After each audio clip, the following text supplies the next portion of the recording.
What's up, Raider Nation? Welcome to another True Raider podcast. Now, today I want to talk with you guys about the race for quarterbacks in the 2024 draft. There's a lot of just, I don't know, man. People are really reaching for news right now. There's not a whole lot to talk about in the content world. And so people are just trying to make some shit. People are talking about Dak Prescott and all these weird things that are definitely just not going to happen, right? We're not going to trade draft capital and pick up on a QB that's making 50 million a year. We're just not doing that right now, right? I would rather roll forward with Aiden O'Connell, just call it a day, right? But that's not what we're here to talk about. What we're here to talk about is that we're coming up on the draft on April 25th. We got 20 more days, guys, right? And I'm starting to get really anxious because the more and more news that goes out, the more that I see on social media, the more and more it's clear that there's just going to be a huge run on quarterbacks. Now, I'm going to share a screen with you guys because I want to talk about, our draft order, right? So, in the draft order that we're looking at, we got Chicago Bears going at first, right? And of course, they're going to be drafting a QB, right? We already know it's going to be Caleb Williams. That's pretty much a no brainer. We don't even really need to discuss that, right?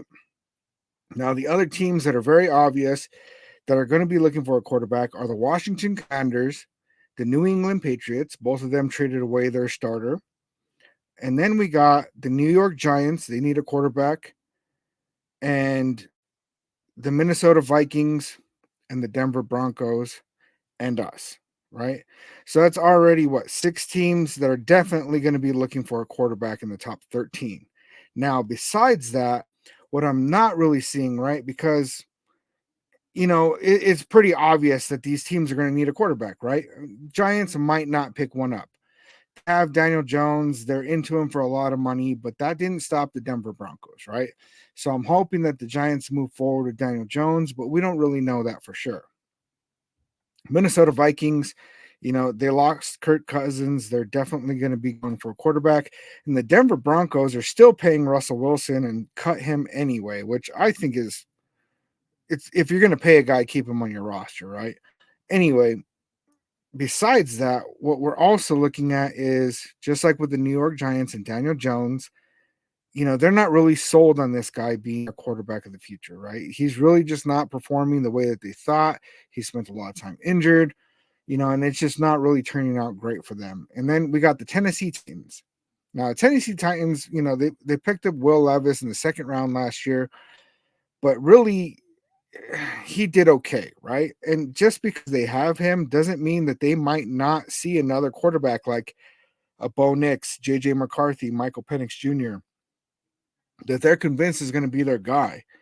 For all we know, they might get excited and decide they can move up from 7 into the top 3 and go for a Drake May or a Jaden Daniels or one of these other quarterbacks just because they believe this could be our guy for the future. Now, the Atlanta Falcons, I put them on the thumbnail because they just picked up Kirk Cousins. He's got this huge contract, which is absolutely insane to me.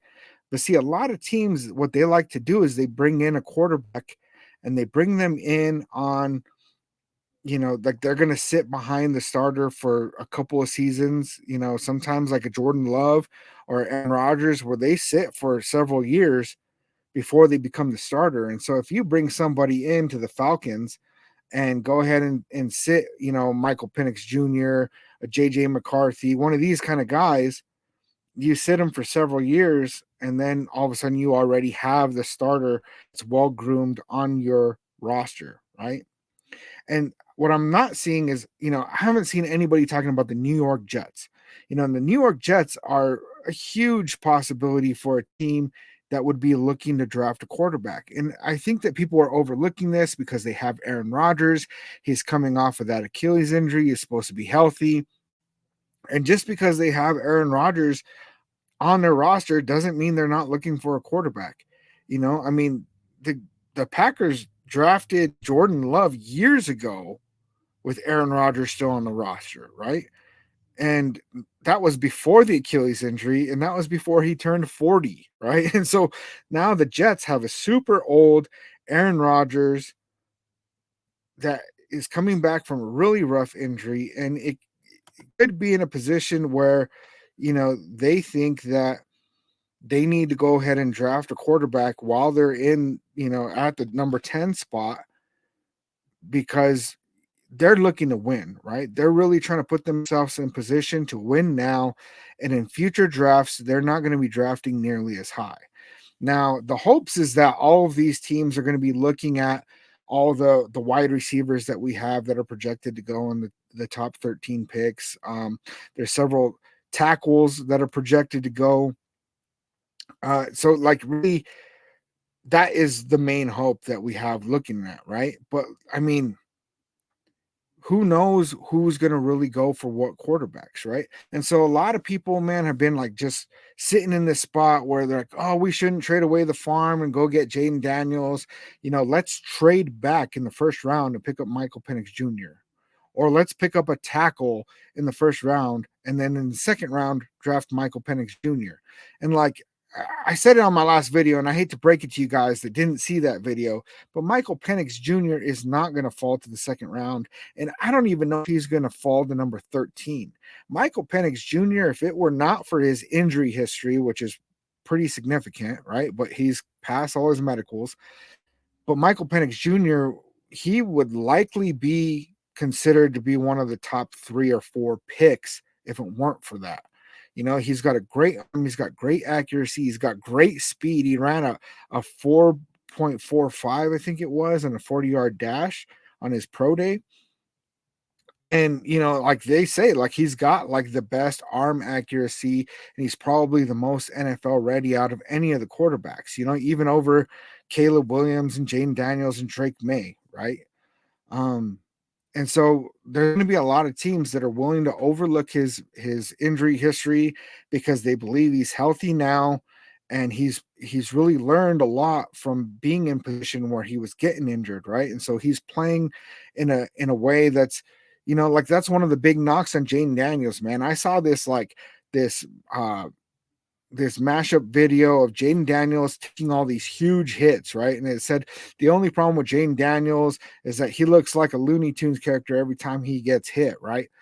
And man, he put himself in a lot of vulnerable positions, and I've seen a lot of film on him where, he's going ahead and he's moving away from big hits and he's running out of bounds and things like that. But like that boy needs to learn how to slide, like for real.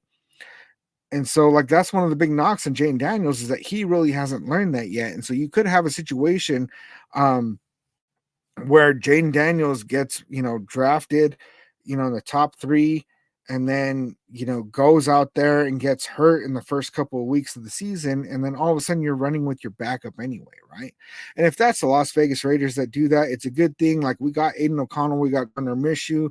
We're like in a real good position, to where if we lose our quarterback 1, like we got some guys that can win some games. I honestly believe that both Aiden O'Connell and Gardner Minshew could take us to the playoffs. I really do. I don't really have confidence that they could take us to a Super Bowl. Now, with Jaden Daniels coming in rookie year, I think he'd take us to the playoffs. Do I think he'd take us to the Super Bowl as a rookie? The odds are really, really strongly against that. But we saw Brock Purdy come in. He was the last man of the draft, Mr. Irrelevant, and all the quarterbacks got injured on his team. And he went ahead and he took his, the 49ers like all the way up to the championship game.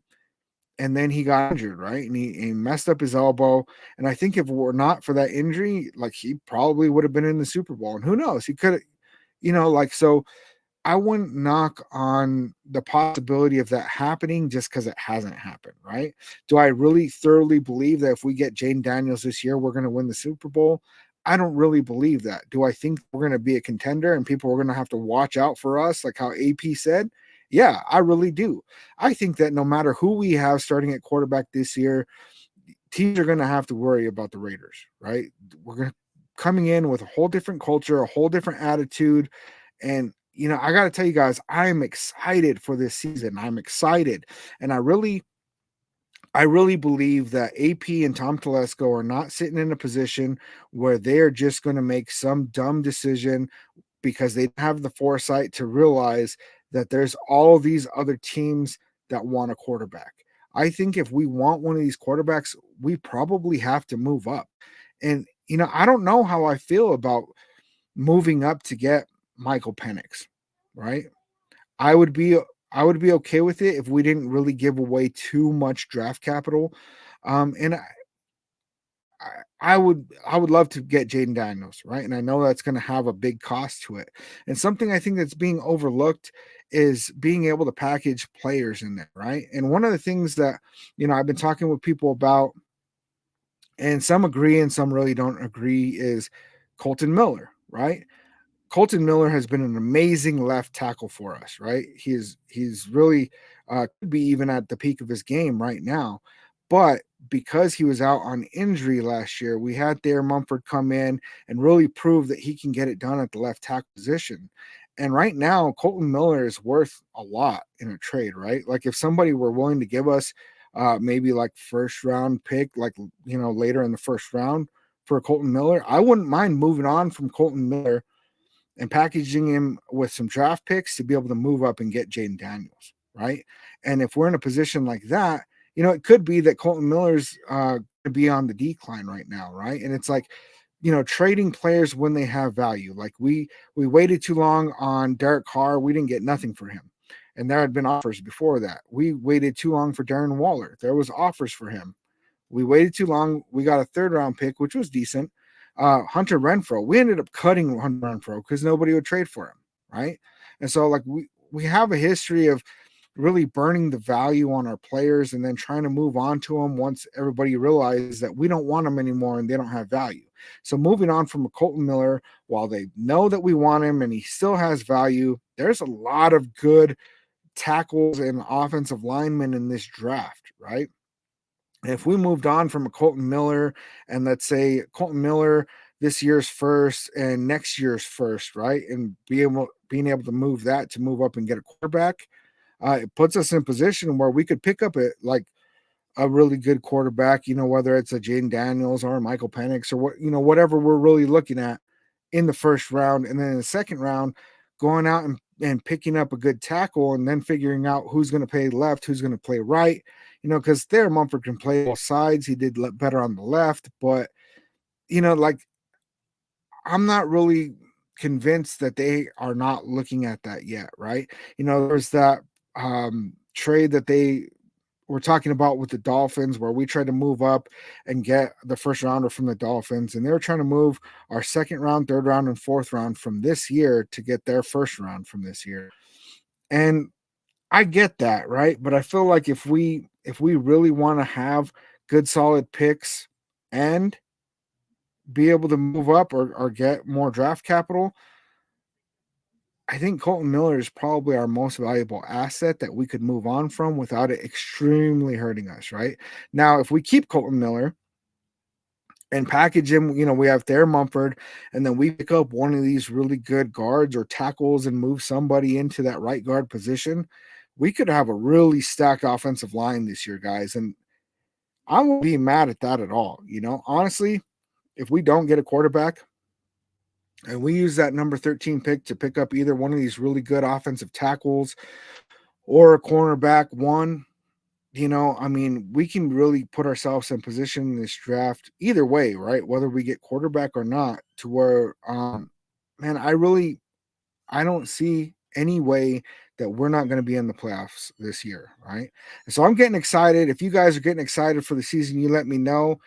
Please remember, hit that subscribe button. Let me know your thoughts in the comments. I will answer your comments. I read these. I'm really interested in what you guys have to say because this is really about the nation, right? And so I will check you guys out in the next video.